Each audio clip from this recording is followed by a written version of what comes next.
ഈശോ മിശിഹായ്ക്ക് സ്തുതിയായിരിക്കട്ടെ. 2026 യൗസേപ്പിതാവിൻ്റെ മരണത്തിരുനാളിനൊരുക്കമായുള്ള 5 ദിവസങ്ങളിലെ ധ്യാനചിന്തകളിലേക്ക് നമ്മൾ പ്രവേശിക്കുകയാണ്.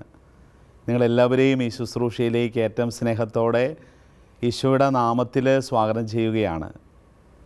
വിശുദ്ധ യൗസേപ്പിതാവിനെ നമുക്ക് ഈ ദിവസങ്ങളിലൊന്ന് ഒരല്പസമയം ധ്യാന വിഷയമാക്കാം.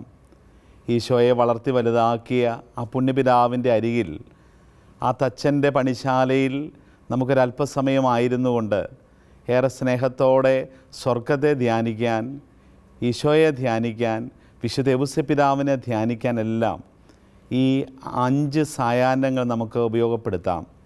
പ്രിയപ്പെട്ടവരെ, കുടുംബവും തിരുസഭയുമെല്ലാം വലിയ പ്രതിസന്ധികളിലൂടെ കടന്നു പോകുന്ന ഈ കാലഘട്ടത്തിൽ വിശുദ്ധ യൗസേപ്പിതാവ് ഈ കാലഘട്ടത്തോട് വളരെ ഗൗരവമായി സംസാരിക്കുന്നുണ്ട്. ഈ 5 ദിവസങ്ങളിൽ നമ്മുടെ ഈ കാലഘട്ടത്തിലെ കുടുംബജീവിതത്തോട് യൗസേപ്പ് സംസാരിക്കുന്ന ചില ശബ്ദങ്ങൾ നമുക്ക് ശ്രദ്ധിക്കാൻ നമുക്കൊന്ന് പരിശ്രമിക്കാം. അതിന് ഈശോ നമ്മെ സഹായിക്കട്ടെ എന്ന് പ്രാർത്ഥിക്കാം.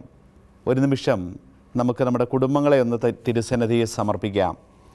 നമ്മൾ ഓരോരുത്തരുമായിരിക്കുന്ന കുടുംബങ്ങൾ, നമ്മുടെ മാതാപിതാക്കൾ, ജീവിത പങ്കാളി, മക്കൾ, നമ്മുടെ സഹോദരങ്ങൾ, നമ്മുടെ ജോലി മേഖലകൾ, നമ്മുടെ ഭാരങ്ങൾ, ഉത്കണ്ഠകൾ, അലച്ചിലുകൾ, പ്രതിസന്ധികൾ, സാഹചര്യത്തിൻ്റെ സമ്മർദ്ദങ്ങളെല്ലാം അഭിമുഖീകരിക്കുവാൻ ഭാരപ്പെടുന്ന നമ്മുടെ ജീവിതങ്ങളെ നമുക്ക് യൗസേപ്പിൻ്റെ കരങ്ങളിൽ സമർപ്പിക്കാം. ഇത് യൗസേപ്പിൻ്റെ യുഗമാണ് എന്ന് മാർപ്പാപ്പ നമ്മെ ഓർമ്മപ്പെടുത്തുമ്പോൾ ഈ കാലഘട്ടത്തിൽ യൗസേപ്പ് നമ്മളെ പ്രകാശിപ്പിക്കട്ടെ. അതിന് ധ്യാനചിന്തകളെ കർത്താവെ സഹായിക്കണമേ എന്ന് പ്രാർത്ഥിക്കുന്നു. ഈശോയെ, അങ്ങേ വളർത്തുപിതാവിനെക്കുറിച്ച് ഞങ്ങൾക്ക് പറഞ്ഞു തരണമേ. ഈശോയെ, എങ്ങനെയാണ് അങ്ങയുടെ വളർത്തുപിതാവും അങ്ങയുടെ പരിശുദ്ധ അമ്മയും ആ തിരുക്കുടുംബത്തെ നയിച്ചതെന്നും ജീവിച്ചതെന്നും ഞങ്ങൾക്കും പറഞ്ഞു തരണമേ എന്ന് പ്രാർത്ഥിക്കുന്നു. ഹല്ലേലൂയ. പ്രിയപ്പെട്ടവരെ, പ്രഭാഷകൻ്റെ പുസ്തകം 51 അധ്യായം 23 വാക്യത്തിൽ നമ്മൾ മനോഹരമായൊരു വചനം കേൾക്കുന്നുണ്ട്. അതിങ്ങനെയാണ്: നിങ്ങളിൽ അറിവില്ലാത്തവർ എൻ്റെ അടുക്കൽ വരട്ടെ, അവർ എൻ്റെ വിദ്യാലയത്തിൽ വസിക്കട്ടെ.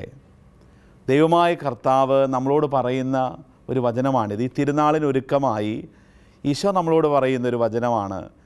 ഈശോ പഠിച്ച വിദ്യാലയത്തിലേക്ക് നമ്മളെ ഈശോ കൂട്ടിക്കൊണ്ടു പോവുകയാണ്. ഈശോ പഠിച്ച വിദ്യാലയം ഏതാണ്? ഈശോ പഠിച്ച വിദ്യാലയം പരിശുദ്ധ അമ്മയുടെയും യൗസേപ്പിൻ്റെയും ആ കുടുംബമാകുന്ന വിദ്യാലയമാണ്. തിരുക്കുടുംബമാകുന്ന വിദ്യാലയത്തിലിരുന്നാണ് ഈശോ പഠിച്ചതെല്ലാം. സുവിശേഷത്തിൽ നമ്മൾ വായിക്കുന്നു, ഈശോ മറ്റെങ്ങും ഒരു ഗുരുവിൻ്റെയും അരികിൽ പോയി പഠിച്ചിട്ടില്ല, ഒരു വിദ്യാലയത്തിനും ഈശോ ചേർന്നിട്ടില്ല. ഈശോ പഠിച്ച കളരി അത് യൗസേപ്പിതാവിൻ്റെ പണിശാലയാകുന്ന കളരിയാണ്. പരിശുദ്ധ അമ്മയുടെ മടിത്തട്ടിലിരുന്നാണ് ഈശോ പഠിച്ചത്.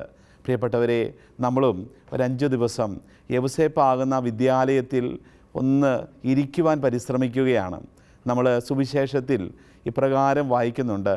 ശ്ലീഹ തൻ്റെ ലേഖനത്തിലൂടെ നമ്മെ ഓർമ്മപ്പെടുത്തുന്നു, നിങ്ങൾ ഓരോരുത്തരും നിങ്ങളുടെ വിളിയും തിരഞ്ഞെടുപ്പും ഉറപ്പിക്കുന്നതിൽ ഉത്സാഹിക്കണം. പ്രിയപ്പെട്ടവരെ, ഈ കാലഘട്ടത്തിൽ കുടുംബങ്ങളോട് തമ്പുരാൻ സംസാരിക്കുന്നൊരു ചിന്തയാണിത്. ഒരു വലിയ തിരഞ്ഞെടുപ്പ് നടത്തിയ ഒരു മനുഷ്യനായിട്ടാണ് സുവിശേഷം യൗസേപ്പിനെ അവതരിപ്പിക്കുക. മറിയവുമായി വിവാഹ നിശ്ചയം കഴിഞ്ഞിരുന്ന ജോസഫ് എന്നാണ് സുവിശേഷം യൗസേപ്പിനെ നമ്മുടെ മുമ്പിലേക്ക് കൊണ്ടുവന്ന് അവതരിപ്പിച്ചു തരുന്നത്.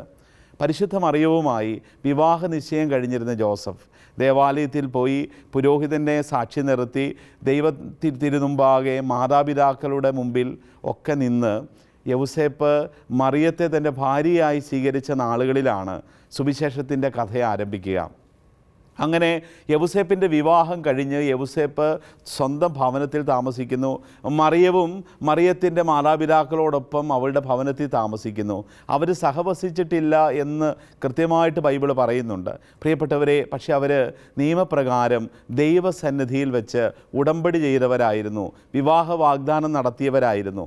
അങ്ങനെ ജോസഫിൻ്റെയും മറിയത്തിൻ്റെയും വിവാഹം കഴിഞ്ഞ നാളുകളിലാണ് ഈ വിശുദ്ധ ഗ്രന്ഥത്തിൽ ജോസഫിൻ്റെ കഥ ആരംഭിക്കുക. ജോസഫിൻ്റെ കഥ ഒരു നാടകം പോലെ നമ്മുടെ മുമ്പിൽ ഇങ്ങനെ ഇതൾ വിടർത്ത് വരുമ്പോൾ നമ്മൾ കാണുന്നത് ജോസഫ് വിവാഹ നിശ്ചയം കഴിഞ്ഞ് നിൽക്കുന്നൊരു ചെറുപ്പക്കാരനായിട്ടാണ്. പ്രിയപ്പെട്ടവരെ, വലിയൊരു ദൈവവിളി സ്വീകരിച്ച് നിൽക്കുന്നൊരു ചെറുപ്പക്കാരൻ. ഇന്ന് നമ്മുടെ കുടുംബങ്ങൾ അഭിമുഖീകരിക്കുന്ന വലിയൊരു സങ്കടം ജോസഫ് നമ്മെ ഓർമ്മിപ്പിക്കുന്നത് ഇതാണ്. ദൈവവിളി സ്വീകരിക്കുന്നതിൽ വലിയ വിമുഖത കാണിക്കുന്ന ഒരു തലമുറ നമ്മുടെ കുടുംബങ്ങളിലൊക്കെ വളർന്നു വരുന്നുണ്ട്. പ്രിയപ്പെട്ടവരെ, പ്രത്യേകിച്ച് വിവാഹ ജീവിതത്തിലേക്കുള്ള ആ വലിയ ദൈവവിളി, അതൊരു ദൈവവിളിയാണെന്നും ദൈവനിയോഗമാണെന്നും ഒക്കെ തിരിച്ചറിയാൻ പറ്റാതെ, ആ നിയോഗത്തെ സ്വീകരിക്കാൻ പറ്റാതെയൊക്കെ പ്രിയപ്പെട്ടവരെ വലിയ പ്രതിസന്ധിയിൽ, വലിയ ഭാരത്തിലൊക്കെ കഴിയുന്ന അനേകം കുടുംബങ്ങളെ കാണാനായിട്ടിട വന്നിട്ടുണ്ട്. ഈ പോപ്പർ മിഷൻ ധ്യാനവുമായിട്ടൊക്കെ ബന്ധപ്പെട്ട് ഞാൻ ഈ അനേക ഇടവകളിലൂടെ ഈ കേരളത്തിൽ പ്രത്യേകിച്ച് യാത്ര ചെയ്യുന്ന സമയങ്ങളിൽ അനേകം കുടുംബങ്ങളെ കണ്ടിട്ടുണ്ട്. ആ കുടുംബങ്ങളിലൊക്കെ ഉണ്ടാകുന്നൊരു വലിയ സങ്കടമാണ്, മക്കളുടെ വിവാഹം നടക്കുന്നില്ല. ഒരു 35 വയസ്സിനും 45 വയസ്സിനുമൊക്കെ ഇടയിൽ പ്രായത്തിലുള്ള അനേകം ചെറുപ്പക്കാർ, പ്രത്യേകിച്ച് ആൺമക്കൾ, വിവാഹം കഴിക്കാൻ സാധിക്കാതെ ഭാരപ്പെട്ട് ഇങ്ങനെ ജീവിതം വലിയ സങ്കടത്തിൽ കഴിയുന്നവർ പൊതുസമൂഹത്തിലേക്ക് ഒരു പ്രാർത്ഥനയ്ക്ക് ഇടവക ദേവാലയത്തിൽ പോലും വരാൻ പിന്നീട് ഭാരപ്പെടുന്ന മക്കളെ കണ്ടിട്ടുണ്ട്. കാരണം ആളുകളെ അഭിമുഖീകരിക്കാൻ പറ്റുന്നില്ല. ഈ ജീവിതാന്തസ് ഒന്ന് പ്രാപിക്കാൻ പറ്റാതെ കഴിയുന്ന ഒരു വലിയൊരു തലമുറ നമ്മുടെ ഈ കാലഘട്ടത്തിൽ നമ്മളോടൊപ്പം യാത്ര ചെയ്യുന്നുണ്ട്. പ്രിയപ്പെട്ടവരെ, അതോടൊപ്പം തന്നെ ഒരുപാട് വലിയ സാധ്യതകൾ, ജീവിതത്തിൽ വളരെ ഭംഗിയായിട്ടൊരു കുടുംബജീവിതം നയിക്കാൻ എല്ലാ സാധ്യതകളുള്ള അനേകം ചെറുപ്പക്കാർ, നല്ല വിദ്യാഭ്യാസമുണ്ട്, നല്ല ജോലിയുണ്ട്, നല്ല സാഹചര്യങ്ങളുണ്ട്, നല്ല ആരോഗ്യമുണ്ട്, ഇത് നല്ല കുടുംബ സാഹചര്യങ്ങളുണ്ട്, ഇതെല്ലാം ഉണ്ട്. എന്നിട്ടും കുടുംബജീവിതത്തിലേക്ക് പ്രവേശിക്കാൻ മനസ്സ് വയ്ക്കാതെ കഠിനഹൃദയരായിട്ട് കഴിയുന്ന ഒരുപാട് മക്കളും ഇന്ന് നമ്മൾ ആയിരിക്കുന്ന ഈ തലമുറയിൽ നമ്മളോടൊപ്പം യാത്ര ചെയ്യുന്നുണ്ട്. പ്രിയപ്പെട്ടവരെ, ഈ രണ്ട് പ്രതിസന്ധികൾക്കിടയിൽ യൗസേപ്പ് എന്ന് പറയുന്ന ആ വലിയ വിശുദ്ധൻ, ആ ചെറുപ്പക്കാരനായ യുവാവായ വിശുദ്ധൻ, പ്രിയപ്പെട്ടവരെ, നമ്മളോട് ഇന്ന് ചില കാര്യങ്ങളൊക്കെ സംസാരിക്കുന്നുണ്ട്. യഹൂദരുടെ ഔദ്യോഗിക മതഗ്രന്ഥമായ താൽമുദിൽ ഇങ്ങനെയാണ് നമ്മൾ കാണുന്നത്. അന്ന് ചെറുപ്പക്കാർ, പുരുഷന്മാർ 18 വയസ്സാകുമ്പോൾ അവർ വിവാഹ ജീവിതത്തിലേക്ക് പ്രവേശിക്കണമെന്നത് ഒരു യഹൂദ നിഷ്ഠയായിരുന്നു. അതുകൊണ്ട് തന്നെ യൗസേപ്പ് പിതാവിൻ്റെ ജീവചരിത്രത്തെ ധ്യാനിക്കുമ്പോൾ നമുക്ക് മനസ്സിലാകും, യൗസേപ്പ് നിശ്ചയമായും വിവാഹത്തിലേക്ക് പ്രവേശിച്ച കാലത്ത്, പരിശുദ്ധ അമ്മയെ സ്വീകരിച്ച കാലത്ത് യൗസേപ്പിന് ഒരു 18 വയസ്സ് പ്രായമൊക്കെയുള്ളൊരു ചെറുപ്പക്കാരനാണ്. അങ്ങനെ വളരെ ചെറുപ്പത്തിൽ തന്നെ, യൗവനത്തിൽ തന്നെ ജീവിതാന്തസ് തിരഞ്ഞെടുത്തൊരു പുണ്യവാനാണ് നമ്മുടെ വിശുദ്ധ യൗസേപ്പ് പിതാവ്. പ്രിയപ്പെട്ടവരെ, ഈ യൗസേപ്പ് പിതാവ് നമ്മളോട് ഈ കാലഘട്ടത്തിലെ മക്കളോട് പറയുന്നുണ്ട്, ഈ യൗവനകാലത്ത് തന്നെ ജീവിതാന്തസ്സുകളിലേക്ക് പ്രവേശിക്കണം. യൗസേപ്പിനെക്കുറിച്ച്, പരിശുദ്ധ അമ്മയെക്കുറിച്ചും ഒക്കെ പാരമ്പര്യം പറയുന്നത് അവർ രണ്ടുപേരും ജീവിതത്തിൽ ബ്രഹ്മചാരികളായിട്ട് ജീവിക്കാൻ ആഗ്രഹിച്ചവരാണ്. അവരുടെ ജീവിതത്തിൻ്റെ വലിയ ആഗ്രഹമായിരുന്നു ഒരു താപസ ജീവിതം നയിക്കണം. പ്രിയപ്പെട്ടവരെ, അങ്ങനെ ഒരു താപസ ജീവിതം നയിക്കാൻ ആഗ്രഹിച്ച ജോസഫ് അങ്ങനെ മുന്നോട്ട് പോകുന്ന കാലഘട്ടത്തിലാണ് പാരമ്പര്യങ്ങൾ പറയുന്നു, പുരോഹിതരും മാതാപിതാക്കളും സമൂഹമൊക്കെ ജോസഫിനോട് പറയുന്നുണ്ട്, നീ വിവാഹം കഴിക്കണം, ഒരു കുടുംബജീവിതം നയിക്കണം. പക്ഷേ ജോസഫിന് അത് അത്ര വലിയ ഒരു ഉറച്ച തീരുമാനമൊന്നും ആയിട്ട് വരുന്നില്ല. പക്ഷേ പ്രിയപ്പെട്ടവരെ, ജോസഫ് പിന്നീട് ദൈവം ജോസഫിനോട് പറയുന്നുണ്ട്, നീ മറിയത്തെ സ്വീകരിക്കണം, മറിയത്തിന് പരിശുദ്ധാത്മാവ് നൽകിയ ശിശുവിനെ, ദിവ്യ ശിശുവിനെ നീ സ്വീകരിച്ച് അപ്പനായി സംരക്ഷിക്കണം, പോറ്റണമെന്ന് ദൈവം പറയുമ്പോൾ, പ്രിയപ്പെട്ടവരെ, ചുറ്റുപാടുകളും കുടുംബവും പൗരോഹിത്യവും സമുദായവും പിന്നീട് ദൈവവും ജോസഫിൻ്റെ സ്വപ്നങ്ങൾക്ക് വിപരീതമായ ഒരു കുടുംബജീവിതത്തെക്കുറിച്ച് ജോസഫിനോട് പറയുമ്പോൾ ജോസഫ് അത് ദൈവഹിതത്തെ തിരിച്ചറിയുകയാണ്. മാതാപിതാക്കളുടെ നിർദ്ദേശം, പുരോഹിതരുടെ നിർദ്ദേശം ഒക്കെ ജോസഫ് സ്വീകരിച്ചുകൊണ്ട് താൻ ഈ കാലം അത്രയും ആഗ്രഹിച്ചിരുന്ന ആ ഒരു താമസ ജീവിതത്തെ മാറ്റി നിർത്തി ഒരു കുടുംബസ്ഥനാകാനുള്ള ഒരു വലിയ തീരുമാനം യൗസേപ്പ് പിതാവ് എടുക്കുന്നതായിട്ടാണ് പാരമ്പര്യങ്ങളിലെല്ലാം നമ്മൾ ധ്യാനിക്കുക. അതുകൊണ്ട് തന്നെയാണല്ലോ യൗസേപ്പ് പിതാവ് സന്യാസത്തിൻ്റെ ആ വലിയ അടയാളമായിട്ടുള്ള ഒരു തവിട്ട് നിറത്തിലുള്ള മേലങ്കി കൊണ്ട് തൻ്റെ വസ്ത്രം നെയ്ത് അത് ധരിക്കുന്നതായിട്ട് നമ്മൾ കാണുന്നുണ്ട്. അത് ജോസഫിൻ്റെ ആ വലിയ സന്യാസ ആഗ്രഹത്തെ സൂചിപ്പിക്കുക. എന്നാൽ അതിനോടൊപ്പം അതിൻ്റെ ഉള്ളിൽ അതിൻ്റെ എല്ലാം പൊതിഞ്ഞു നിൽക്കുന്ന, ഉണ്ണിയെ വഹിച്ചു നിൽക്കുന്ന ഒരു അപ്പനായിട്ട് യൗസേപ്പിനെ നമ്മൾ കാണുകയാണ്. പ്രിയപ്പെട്ടവരെ, അപ്പോൾ ഒരു പിതൃത്വം, ആ വലിയ തൻ്റെ സ്വപ്നങ്ങളെ, തൻ്റെ ആഗ്രഹത്തെ, അതല്ല ദൈവത്തിൻ്റെ സ്വപ്നമെന്ന്, അതല്ല സമൂഹത്തിൻ്റെ, അതല്ല മാതാപിതാക്കളുടെ, തൻ്റെ കുടുംബത്തിൻ്റെ സ്വപ്നമെന്ന് തിരിച്ചറിയുമ്പോൾ യൗസേപ്പ് തൻ്റെ ഇഷ്ടങ്ങളെ ദൈവ ഇഷ്ടമാക്കി മാറ്റുകയാണ്. പ്രിയപ്പെട്ടവരെ, ഇന്ന് അനേകം ചെറുപ്പക്കാർ കുടുംബജീവിതത്തിലേക്ക് പ്രവേശിക്കുവാനായിട്ട് ഭാരപ്പെടുന്ന ഒരു കാലഘട്ടമാണ്.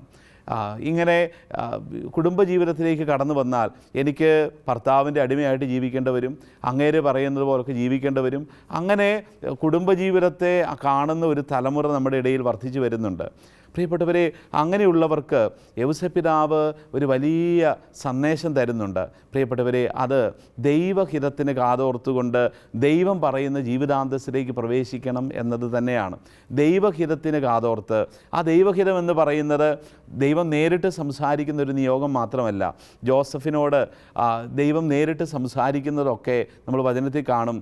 മറിയവുമായിട്ടുള്ള വിവാഹ ഉടമ്പടി ചെയ്തതിന് ശേഷമാണ് ദൈവം സംസാരിക്കുന്നത്. പ്രിയപ്പെട്ടവരെ, അതിനു മുമ്പ് ജോസഫ് മറിയത്തെ ഭാര്യയായി സ്വീകരിക്കുവാൻ മനസ്സ് കാണിച്ചിരുന്നുവെന്നും ആ മനസ്സ് യൗസേപ്പ് രൂപപ്പെട്ടത് യൗസേപ്പിൻ്റെ ചാർച്ചക്കാരുടെയും യൗസേപ്പിൻ്റെ ഏറ്റവും സ്നേഹിതരായിട്ടുള്ള ദേവാലയത്തിലെ പുരോഹിതരുടെയും ഒക്കെ വലിയ സ്വാധീനത്തിൽ നിന്നാണ് മറിയത്തെ സ്വീകരിക്കാൻ ജോസഫ് തയ്യാറാകുന്നത്. പാരമ്പര്യങ്ങൾ നമ്മൾ വായിക്കുന്നത് ഇങ്ങനെയാണ്. നസറത്തിൽ ജീവിച്ചിരുന്ന ഈ നല്ല തച്ചൻ അറിയുകയാണ്, ജെറുസലേമിൽ വെച്ച് ഭർത്താവായി ആര് വേണമെന്ന് നിശ്ചയിക്കുന്ന ഒരു വലിയ പരീക്ഷണം നടത്തുന്ന ഒരു ചരിത്രം, ഒരു കഥ നമ്മൾ പാരമ്പര്യങ്ങളൊക്കെ വായിക്കുന്നുണ്ട്. അങ്ങനെ ആ പരീക്ഷയിൽ ജോസഫും പോയി പങ്കെടുക്കുകയാണ്. പരീക്ഷണം ഇതായിരുന്നു: ആരുടെ വടിയാണോ ദേവാലയത്തിൽ സമർപ്പിച്ചൊരു രാത്രി പ്രാർത്ഥിക്കാൻ വയ്ക്കും, അതിൽ ആരുടെ വടിയാണോ പുഷ്പിക്കുന്നത് ആ ചെറുപ്പക്കാരനായിരിക്കും മറിയത്തിനെ ഭാര്യയായിട്ട് നൽകുക എന്നതായിരുന്നു പരീക്ഷണം. പ്രിയപ്പെട്ടവരെ, ആ പരീക്ഷണത്തിൽ യൗസേപ്പ് വിജയിച്ചുവെന്നാണ് പാരമ്പര്യങ്ങളുടെ കഥയെല്ലാം പറയുക. പ്രിയപ്പെട്ടവർ, അപ്പോൾ തൻ്റെ കുടുംബത്തിലുള്ളവരുടെ, തന്നെ സ്നേഹിക്കുന്ന പുരോഹിതരുടെയൊക്കെ വാക്ക് കേട്ട് മറിയത്തെ തൻ ജീവിതത്തിലേക്ക് കൂട്ടിക്കൊണ്ടുവരുന്ന യൗസേപ്പിനെ നമ്മൾ കാണുന്നുണ്ട്. ഈ യൗസേപ്പ് ഈ കാലഘട്ടത്തിലുള്ള അനേകം കുടുംബങ്ങൾക്ക് ഇന്നൊരു മാർഗനിർദ്ദേശവും വഴികാട്ടിയുമാണ്. കുടുംബം പറയുന്ന, മാതാപിതാക്കൾ പറയുന്ന, സമുദായം പറയുന്ന ആ ചിന്തകളോട്, ആശയങ്ങളോട് പൊരുത്തപ്പെടുന്ന ജീവിതങ്ങൾ ദൈവത്തിൻ്റെ പ്രിയപ്പെട്ട ജീവിതങ്ങളായിട്ട് മാറും എന്ന യൗസേപ്പിൻ്റെ ജീവിതം നമുക്കൊരു പാഠം തരികയാണ്. പ്രിയപ്പെട്ടവരെ, നമ്മൾ യൗസേപ്പിൻ്റെ ജീവിതത്തെക്കുറിച്ച് ധ്യാനിക്കുമ്പോൾ യൗസേപ്പിൻ്റെ ജീവിതം വിവാഹത്തിന് മുമ്പും വിവാഹത്തിന് ശേഷവും നമുക്ക് ധ്യാനിക്കാൻ വളരെ എളുപ്പമാണ് സുവിശേഷത്തിൻ്റെ കണ്ണുകളിലൂടെ. യൗസേപ്പിൻ്റെ ജീവിതം വിവാഹത്തിന് മുമ്പ് വളരെ സ്വസ്ഥമായിരുന്നു, വളരെ ഭംഗിയായിട്ട് ശാന്തമായിട്ട് സുഖകരമായിട്ട് ജീവിച്ചിരുന്ന ഒരു ചെറുപ്പക്കാരനാണ് ജോസഫ്. ഒരു ബുദ്ധിമുട്ടുകളോ അലച്ചിലുകളോ ഒന്നും ജോസഫിൻ്റെ ജീവിതത്തിലില്ല. എന്നാൽ ജോസഫ് മറിയത്തെ സ്വീകരിക്കാൻ തീരുമാനമെടുത്ത സമയം മുതൽ നമ്മൾ കാണുന്നുണ്ട് ജോസഫിൻ്റെ ജീവിതത്തിലേക്ക് എണ്ണിയാൽ ഒടുങ്ങാത്ത ഒരു പ്രതിസന്ധികൾ, സങ്കടങ്ങൾ, ഭാരങ്ങൾ, അലച്ചിലുകൾ, പലായനങ്ങൾ, ദാരിദ്ര്യം, മരണഭയം ഇതെല്ലാം കടന്നു വരികയാണ്. ഒരു ജീവിതാന്തസ്സിലേക്ക് കൈനീട്ടി കടന്നു വരുമ്പോൾ ജോസഫ് അനുഭവിക്കുന്ന ആ വേദനകൾക്ക്, യാതനകൾക്ക് കണക്കില്ല. ആ ജോസഫിന് വേണമെങ്കിൽ ചിന്തിക്കാമായിരുന്നു, ഈ വിവാഹമാണ് എൻ്റെ ജീവിതത്തിന് ഈ ഭാരമെല്ലാം കൂട്ടിക്കൊണ്ട് വന്നത്, ഈ വിവാഹമാണ് എൻ്റെ ജീവിതത്തിൻ്റെ എല്ലാ കഷ്ടതകൾക്കും കാരണം. പക്ഷേ പ്രിയപ്പെട്ടവരെ, ജോസഫ് അങ്ങനെ കാണുന്നില്ല. ദൈവ തിരുമുമ്പാകെ താൻ വിവാഹ നിശ്ചയം കഴിഞ്ഞ പുരുഷനാണ് എന്ന് തീരുമാനമെടുത്ത് ആ നിശ്ചയം ഉറപ്പിച്ച സമയം മുതൽ പിന്നെ പിന്മാറാതെ മുന്നോട്ട് പോകുന്ന ജോസഫിനെ നമ്മൾ കാണും. പരാതികളില്ലാതെ, പരിഭവങ്ങളില്ലാതെ, ഭാരങ്ങളില്ലാതെ ജോസഫ് യാത്ര ചെയ്യുന്ന നമ്മൾ കാണും. തിരുക്കുടുംബത്തിൻ്റെ മനോഹരമായൊരു ചിത്രമുണ്ടല്ലോ. ഉണ്ണീശോയെ ഇങ്ങനെ മാറോട് ചേർത്ത് പിടിച്ച് കഴുതപ്പുറത്തിരിക്കുന്ന മറിയം, ആ മറിയത്തെയും ഉണ്ണിയെയും ഒരു കഴുതപ്പുറത്ത് ഇരുത്തി ഇങ്ങനെ വലിച്ചുകൊണ്ട് യാത്ര ചെയ്യുന്ന യൗസേപ്പിൻ്റെ ചിത്രം നമുക്ക് വളരെ പരിചിതമാണ്. ഒരിക്കലും നമ്മളൊരു ചിത്രത്തിലും കണ്ടിട്ടില്ല യൗസേപ്പ് കഴുതപ്പുറത്തിരുന്ന് യാത്ര ചെയ്യുന്നതും മറിയം നടക്കുന്നതുമായ ഒരു ചിത്രവും നമ്മൾ കാണുന്നില്ല. ആ മനുഷ്യൻ്റെ അലച്ചിലാണ്, ആ മനുഷ്യൻ്റെ ആ നടത്തമാണ് ഇന്ന് അൾത്താരയിൽ യൗസേപ്പിനെ ഓർക്കാനുള്ള കാരണം. യൗസേപ്പിനെ ലോകം മുഴുവനും പിതാവ് എന്ന് വിളിക്കാനുള്ള ഭാഗ്യം യൗസേപ്പ് ആർജിച്ചെടുത്തത് നസറത്തിലൊരു സാധാരണ തച്ചൻ ഇങ്ങനെ ഒരു ജീവിതത്തിൻ്റെ സാഫല്യത്തിലേക്ക് എത്തിയതിൻ്റെ പിന്നിൽ ഈ മനുഷ്യൻ്റെ അലച്ചിലുകളാണ്. യൗസേപ്പിൻ്റെ തിരഞ്ഞെടുപ്പാണ്, യൗസേപ്പിൻ്റെ വിളിയാണ് പ്രിയപ്പെട്ടവരെ യൗസേപ്പിനെ അനശ്വരമായ ഭാഗ്യത്തിലേക്ക് എത്തിച്ചത്. ഇന്ന് അനേകം കുടുംബങ്ങൾ കണ്ണീരിൽ കഴിയുന്നുണ്ടെങ്കിൽ അവർക്ക് ആ കണ്ണുനീരിൻ്റെ അടിസ്ഥാനം ഇതാണ്. അവരുടെ കുടുംബത്തെ പ്രകാശത്തിലേക്കും പ്രത്യാശയിലേക്കും നയിക്കേണ്ട അനേകം ചെറുപ്പക്കാർ ഇന്ന് തിരഞ്ഞെടുപ്പ് നടക്കുന്നില്ല, ഒരു വിവാഹ തിരഞ്ഞെടുപ്പിലേക്ക് കടന്നു വരുന്നില്ല. അവർ ഭാരപ്പെട്ട് നിൽക്കുകയാണ്, അവരിങ്ങനെ മടി കാണിച്ച് നിൽക്കുകയാണ്. ഞങ്ങൾക്ക് ഈ അസൗകര്യങ്ങളും ഈ അസ്വസ്ഥതകളും ഈ ഭാരങ്ങളും ഈ ഏറ്റെടുക്കാൻ പറ്റത്തില്ല എന്ന് പറഞ്ഞ് ചെറുപ്പക്കാരെ നമ്മൾ കാണുന്നുണ്ട്. പ്രിയപ്പെട്ടവരെ, ആ കുടുംബങ്ങളൊക്കെ ഇന്ന് ഇരുട്ടുകളിലേക്ക്, വേദനകളിലേക്ക് പോവുകയാണ്. അനേക കുടുംബങ്ങൾ തലമുറകളില്ലാതെ അറ്റുപോകുന്ന കാഴ്ചകളൊക്കെ നമുക്ക് കാണാം. അവിടെയാണ് യൗസേപ്പ് എന്ന ആ ചെറുപ്പക്കാരൻ തൻ്റെ വിളിയുടെയും തിരഞ്ഞെടുപ്പിൻ്റെയും കഥയുടെ രഹസ്യം നമ്മളോട് പറഞ്ഞു തരുന്നത്. ഒരുപക്ഷെ പൂർവ്വകാലങ്ങളിനേക്കാൾ അധികമായ ഭാരവും അധികമായ കഷ്ടപ്പാടുകളൊക്കെ ഇന്നത്തെ തലമുറ അനുഭവിക്കുന്നുണ്ട്. വിദേശ രാജ്യങ്ങളിലേക്കൊക്കെ പോകുന്നവർ സുഖമായിരിക്കുന്നുവെന്ന് നമ്മൾ പലപ്പോഴും പറയാറുണ്ടെങ്കിലും അവരുടെ സുഖത്തിൻ്റെ രഹസ്യങ്ങളൊക്കെ അടുത്ത് ചെല്ലുമ്പോഴേ അറിയാൻ പറ്റുള്ളൂ. വളരെ ബുദ്ധിമുട്ടിൽ അവർ കടന്നു പോവുകയാണ്, വലിയ ക്ലേശങ്ങളിലൂടെ കടന്നു പോവുകയാണ്. ഭാരമുള്ള ജോലികളും തനിച്ചുള്ള ജീവിതവും അങ്ങനെ അതെല്ലാം അവരെ വല്ലാതെ ഭാരപ്പെടുത്തുന്നുണ്ട്. പുതിയൊരു സംസ്കാരത്ത്, പുതിയൊരു ഭാഷയുള്ള, പുതിയ കാലാവസ്ഥയുള്ളൊരു സാഹചര്യത്തിലൊക്കെ ഒരു കുടുംബം കെട്ടിപ്പടുക്കാൻ വേണ്ടി നമ്മുടെ ഇന്നത്തെ തലമുറ എടുക്കുന്ന ഭാരം കണക്കില്ലാത്തതാണ്. ആ കുടുംബങ്ങൾക്ക് യൗസേപ്പ് പിതാവ് ഒരു ദർശനം തരുന്നുണ്ട്. ആ ദർശനം ഇതാണ്: ഈശോയെ എങ്ങനെ മാറോട് ചേർത്ത് പിടിച്ച് യാത്ര ചെയ്യുന്ന തിരുക്കുടുംബം. പ്രിയപ്പെട്ടവരെ, അപ്പോൾ ഈശോയെ ചേർത്ത് പിടിച്ചുകൊണ്ട് യാത്ര ചെയ്യുന്ന തിരുക്കുടുംബങ്ങൾക്ക് മുന്നോട്ട് പോകാൻ എളുപ്പമാണ്. അതൊരു പ്രത്യാശയാണ്, അതൊരു വെളിച്ചമാണ്. യൗസേപ്പ് ഈ യാത്ര ഇങ്ങനെ മുന്നോട്ട് പോകുമ്പോൾ അതിൻ്റെ അടിസ്ഥാന രഹസ്യം ഈ മറിയത്തെ ഇങ്ങനെ വഹിച്ചുകൊണ്ട് പോകാൻ, തൻ്റെ ജീവിത നിയോഗത്തെ മുന്നോട്ട് കൊണ്ടുപോകാൻ യൗസേപ്പിനെ പ്രേരിപ്പിക്കുന്നതൊക്കെ ഈ ഈശോ തന്നെയാണ്. ഈശോ ആ കുടുംബത്തിൽ വസിക്കുന്നു എന്നതാണ്. പ്രിയപ്പെട്ടവരെ, ശരിക്കും യൗസേപ്പ് ചുമന്നുകൊണ്ട് പോകുന്ന, വഹിച്ചുകൊണ്ട് പോകുന്ന കുഞ്ഞ്, യൗസേപ്പ് ഭാരപ്പെടുന്ന കുഞ്ഞ്, അത് പ്രകൃതിയ മനുഷ്യദൃഷ്ടിയിൽ നമ്മൾ കാണുമ്പോൾ കേവലം ഒരു മനുഷ്യ ശിശുവാണ്. പക്ഷേ ആ മനുഷ്യ ശിശുവിൻ്റെ മറവിൽ നമ്മൾ ദൈവത്തിൻ്റെ കണ്ണുകൾ കൊണ്ട് കാണുമ്പോൾ നമുക്കറിയാം ആ മനുഷ്യ ശിശു കേവലം ഒരു മനുഷ്യ ശിശു അല്ല, അത് ദൈവപുത്രനായ യേശു ക്രിസ്തുവാണ്. പ്രിയപ്പെട്ടവരെ, ഇതുപോലെ ഒരു കുടുംബത്തിൽ ഒരപ്പൻ ഭാരപ്പെടുമ്പോൾ, ഒരപ്പൻ അവൻ്റെ കുഞ്ഞിന് വേണ്ടി, അവൻ്റെ ഭാര്യയ്ക്ക് വേണ്ടി ത്യാഗങ്ങൾ ഏറ്റെടുക്കുമ്പോൾ, ഭാരം ചുമക്കുമ്പോൾ, അവൻ ചുമക്കുന്ന ചുമട് അത് ദിവ്യ ശിശുവിൻ്റെ തന്നെ, യേശുവിനെ വഹിക്കുന്ന ശുശ്രൂഷയായിട്ടത് കുടുംബത്തിന് മാറുകയാണ്. ഇന്ന് നമ്മളോട് ഈ സുവിശേഷം യൗസേപ്പ് പിതാവിൻ്റെ ആ പാഠശാലയിലിരുന്ന് ധ്യാനിക്കുമ്പോൾ യൗസേപ്പ് നമുക്ക് പറഞ്ഞു തരുന്നൊരു പാഠം ഇതാണ്: നമ്മുടെ വിളിയും നമ്മുടെ തിരഞ്ഞെടുപ്പും ഉറപ്പിക്കണം, അതിലേക്ക് മുന്നോട്ട് പോകണം. പ്രിയപ്പെട്ടവരെ, ഒരു ജീവിതത്തിൻ്റെ യൗവന കാലഘട്ടമാകുമ്പോൾ സുവിശേഷം വിശുദ്ധ യൗസേപ്പ് പിതാവിലൂടെ ഓർമ്മിപ്പിക്കുകയാണ്: ഉചിതമായ ജീവിതാന്തസ്സിലേക്ക് മക്കൾ പ്രവേശിക്കണം. പ്രിയപ്പെട്ടവരെ, മക്കളെ ഉചിതമായ ജീവിതാന്തസ്സിലേക്ക് പ്രവേശിപ്പിക്കാനുള്ള കടമയും മാതാപിതാക്കൾക്കുണ്ട് എന്നുള്ള ഒരു ചിന്ത കൂടി ഇത് നമുക്ക് തരുന്നുണ്ട്. പ്രിയപ്പെട്ടവരെ, അങ്ങനെ ഉചിതമായ ജീവിതാന്തസ്സുകളിലേക്ക് നമ്മുടെ മക്കളെ പ്രവേശിപ്പിക്കാനുള്ള ഉത്തരവാദിത്വം മാതാപിതാക്കൾ എടുക്കണം. പലായനത്തിൻ്റെയും കഷ്ടപ്പാടുകളുടെയും യാതനകളുടെയും ഒക്കെ നടുവിലാണ് ജോസഫ് തൻ്റെ കുഞ്ഞിനെ സ്വീകരിക്കുന്നതും വളർത്തുന്നതും സംരക്ഷിക്കുന്നതും എല്ലാം. വലിയ കഷ്ടതകളുടെ നടുവിൽ ആ ശിശുവിനെ സ്വീകരിക്കാൻ യൗസേപ്പ് തയ്യാറായി എന്നത് ഒരു വലിയ സുവിശേഷം തന്നെയാണ്. പ്രിയപ്പെട്ടവരെ, ഇന്ന് അനേകം കുടുംബങ്ങളിൽ, നമ്മുടെ ഈ പുതിയ കാലഘട്ടത്തിൻ്റെ കുടുംബങ്ങളിൽ ദമ്പതിമാരെ കുഞ്ഞുങ്ങളെ സ്വീകരിക്കാൻ മടി കാണിക്കുന്നുണ്ട്. ഒരു വലിയ തിരഞ്ഞെടുപ്പ് നടത്തുന്നതിൽ അവർ വൈകുകയാണ്. ജോലിയൊക്കെ ആയിട്ട് മതി, PR കിട്ടിയിട്ട് മതി, അല്ലെങ്കിൽ ഒരു 2-3 വർഷം കഴിഞ്ഞിട്ട് മതി. അങ്ങനെ കുഞ്ഞുങ്ങളെ സ്വീകരിക്കാനായിട്ട് മടി കാണിക്കുന്ന അനേകം ദമ്പതിമാരിന്ന് നമ്മുടെ പുതിയ തലമുറയിലുണ്ട്. അവർക്ക് നിരത്തി വയ്ക്കാൻ ഒരുപാട് കാരണങ്ങളുമുണ്ട്. പ്രിയപ്പെട്ടവരെ, ഒരുപാട് കാരണങ്ങൾ. ആ കാരണങ്ങൾ പ്രിയപ്പെട്ടവരെ സുവിശേഷത്തിൽ യൗസേപ്പ് നമ്മുടെ മുമ്പിൽ കാണിക്കുകയാണ്.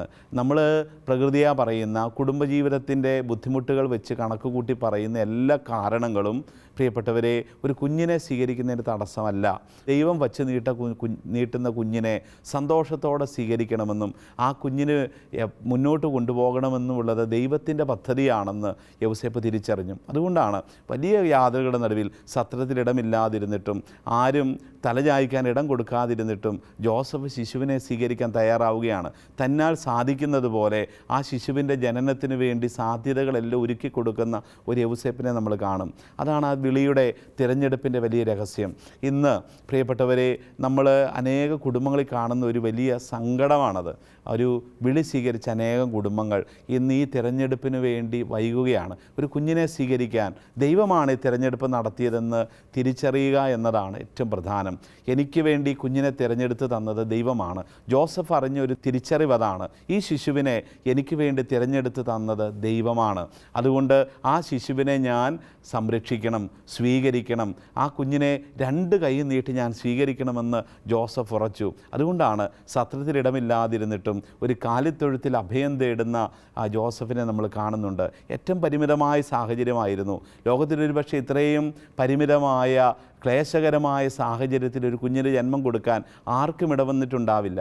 പ്രിയപ്പെട്ടവർ, എന്നിട്ടും ജോസഫ് എന്ന് പറയുന്ന ഭർത്താവ് ആ വളരെ പരിമിതമായ ആ ഒരു സാഹചര്യത്തിൽ നിന്ന് തൻ്റെ കുഞ്ഞിനെ സ്വീകരിക്കുവാൻ, 2 കരങ്ങളും നീട്ടി സ്വീകരിക്കുവാൻ തയ്യാറാകുന്ന രംഗമുണ്ട്. ജോസഫ് ഓഫ് നാസറത്ത് എന്ന് പറയുന്ന മനോഹരമായൊരു സിനിമയുണ്ടല്ലോ പ്രിയപ്പെട്ടവരെ. ആ സിനിമയിൽ നമ്മൾ കാണുന്ന മനോഹരമായൊരു രംഗമുണ്ട്. ആ രംഗം ഇതാണ്: ഈശോ ജനിക്കുന്ന രാത്രി. ഈശോയ്ക്ക് പരിശുദ്ധ മറിയം ജന്മം കൊടുത്തു കഴിയുമ്പോൾ ആ നേരം ജൗസേപ്പ് മറിയത്തെ പരിചരിക്കാൻ വേണ്ടി പുറത്തേക്ക് ഓടുകയാണ്. ഒരു കാലി ബക്കറ്റുമായിട്ട് വെള്ളം എടുക്കാൻ വേണ്ടി പോവുക. വെള്ളം എടുത്തുകൊണ്ട് തിരിച്ചു വരുമ്പോൾ ജോസഫ് കാണുന്ന കാഴ്ച, ഈ പരിശുദ്ധ അമ്മ ദിവ്യ ശിശുവിന് ജന്മം കൊടുത്തു കഴിഞ്ഞു. ഒരു നക്ഷത്രം ഇങ്ങനെ ഉദിച്ചു നിൽക്കുന്നതായിട്ട് ജോസഫ് കാണുകയാണ്. പ്രിയപ്പെട്ടവരെ, ജോസഫ് ഓടി വരിക. ജോസഫിൻ്റെ കയ്യിൽ നിന്ന് ബക്കറ്റൊക്കെ താഴേക്ക് പോകുന്നു. ഈ ഉണ്ണിയെ കാണാൻ വേണ്ടി ജോസഫ് ഈ ഗുഹയ്ക്കുള്ളിലേക്ക് ഓടി വന്ന് പ്രവേശിക്കുക. അങ്ങനെ പ്രവേശിക്കുന്ന ജോസഫ് ഈ ശിശുവിനെ കയ്യിലെടുക്കുന്നുണ്ട്. ആദ്യമായിട്ട് ഈ ഭൂമിയിൽ ഈശോയെ കയ്യിലെടുക്കാൻ ജോസഫിനാണ് ഭാഗ്യം കിട്ടുക കേട്ടോ പ്രിയപ്പെട്ടവരെ.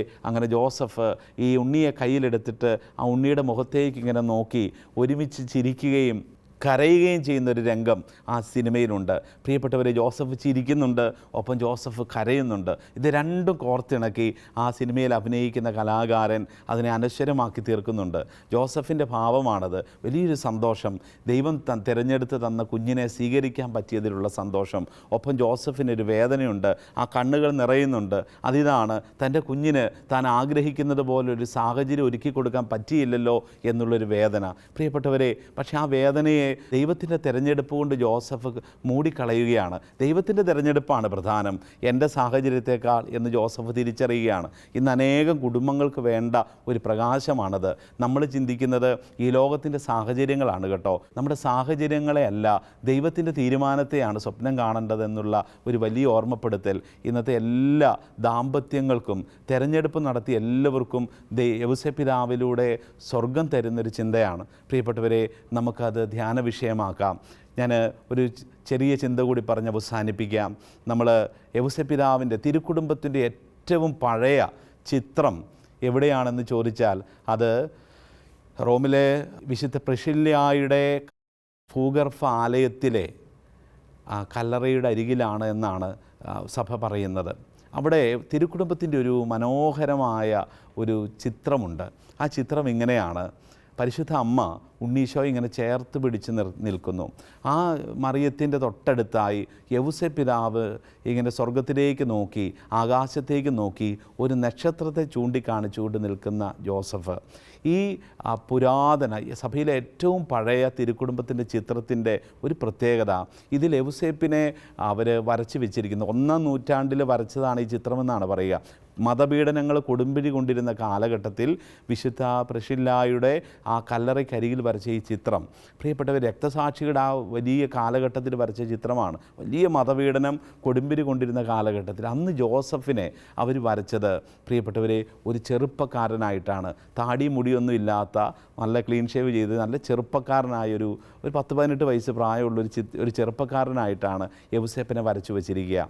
അതിൽ യൗസേപ്പ് ഈ നക്ഷത്രത്തെ ഇങ്ങനെ ചൂണ്ടിക്കാണിച്ചുകൊണ്ട് നിൽക്കുന്നതായിട്ട് ഈ ചിത്രത്തിൽ വരച്ചു വെച്ചിട്ടുണ്ട്. പ്രിയപ്പെട്ട ഒരു ചിത്രം നൽകുന്നൊരു പാഠം ഇതാണ്: ജോസഫ് ഒരു യൗവനത്തിലുള്ള ഭർത്താവായിരുന്നു.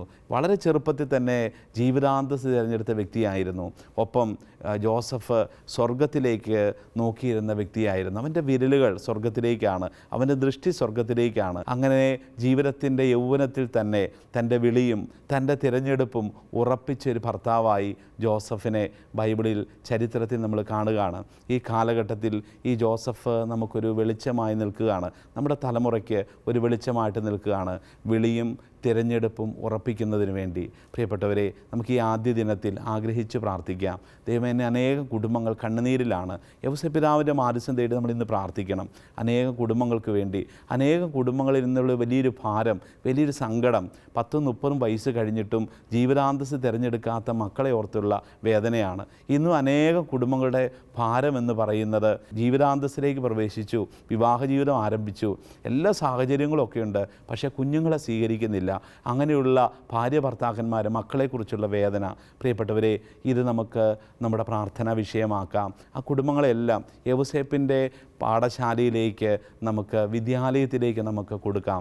അവരെ എല്ലാം യൗസേപ്പ് എന്ന തച്ചൻ പഠിപ്പിക്കട്ടെ കുടുംബജീവിതത്തിൻ്റെ രഹസ്യങ്ങളെ. നമുക്കതിനായി പ്രാർത്ഥിക്കാം. ഫ്രാൻസിസ് മാർപ്പാപ്പ തൻ്റെ ജീവിതകാലത്ത് 40 വർഷം പ്രാർത്ഥിച്ചിരുന്ന ഒരു പ്രാർത്ഥനയുണ്ട്. ആ പ്രാർത്ഥന ചൊല്ലി നമുക്ക് ഇന്നത്തെ ചിന്തകൾ അവസാനിപ്പിക്കാം. നമുക്കൊരു നിമിഷം കരങ്ങൾ കൂപ്പാം. ഓ ഭാഗ്യപ്പെട്ട മാർ യൗസേപ്പേ, അസാധ്യതകൾ സാധ്യമാക്കുന്ന നിൻ്റെ സഹായം ഉത്കണ്ഠയുടെയും ബുദ്ധിമുട്ടുകളുടെയും ഈ സമയത്ത് ഞാൻ അപേക്ഷിക്കുന്നു. ഗുരുതരവും കലുഷിതവുമായ സാഹചര്യങ്ങളെ നിൻ്റെ പരിപാലനയ്ക്ക് ഞാൻ സമർപ്പിക്കുന്നു. അതുവഴി അവയ്ക്ക് സന്തോഷകരമായ പര്യവസാനമുണ്ടാകട്ടെ. എൻ്റെ വത്സല പിതാവേ, എൻ്റെ എല്ലാ ശരണവും നിന്നിലാകുന്നു. നിനക്ക് ഈശോയോടും മാതാവിനോടും കൂടെ എല്ലാം ചെയ്യുവാൻ സാധിക്കുന്നതിനാൽ നിന്നോട് അപേക്ഷിക്കുന്ന യാതൊന്നും ഫലശൂന്യമാകില്ലെന്ന് ഞാൻ വിശ്വസിക്കുന്നു. നിൻ്റെ നന്മ നിൻ്റെ ശക്തിയോളം മഹത്വമാണെന്ന് എന്നെ കാണിക്കണമേ. ആമേൻ.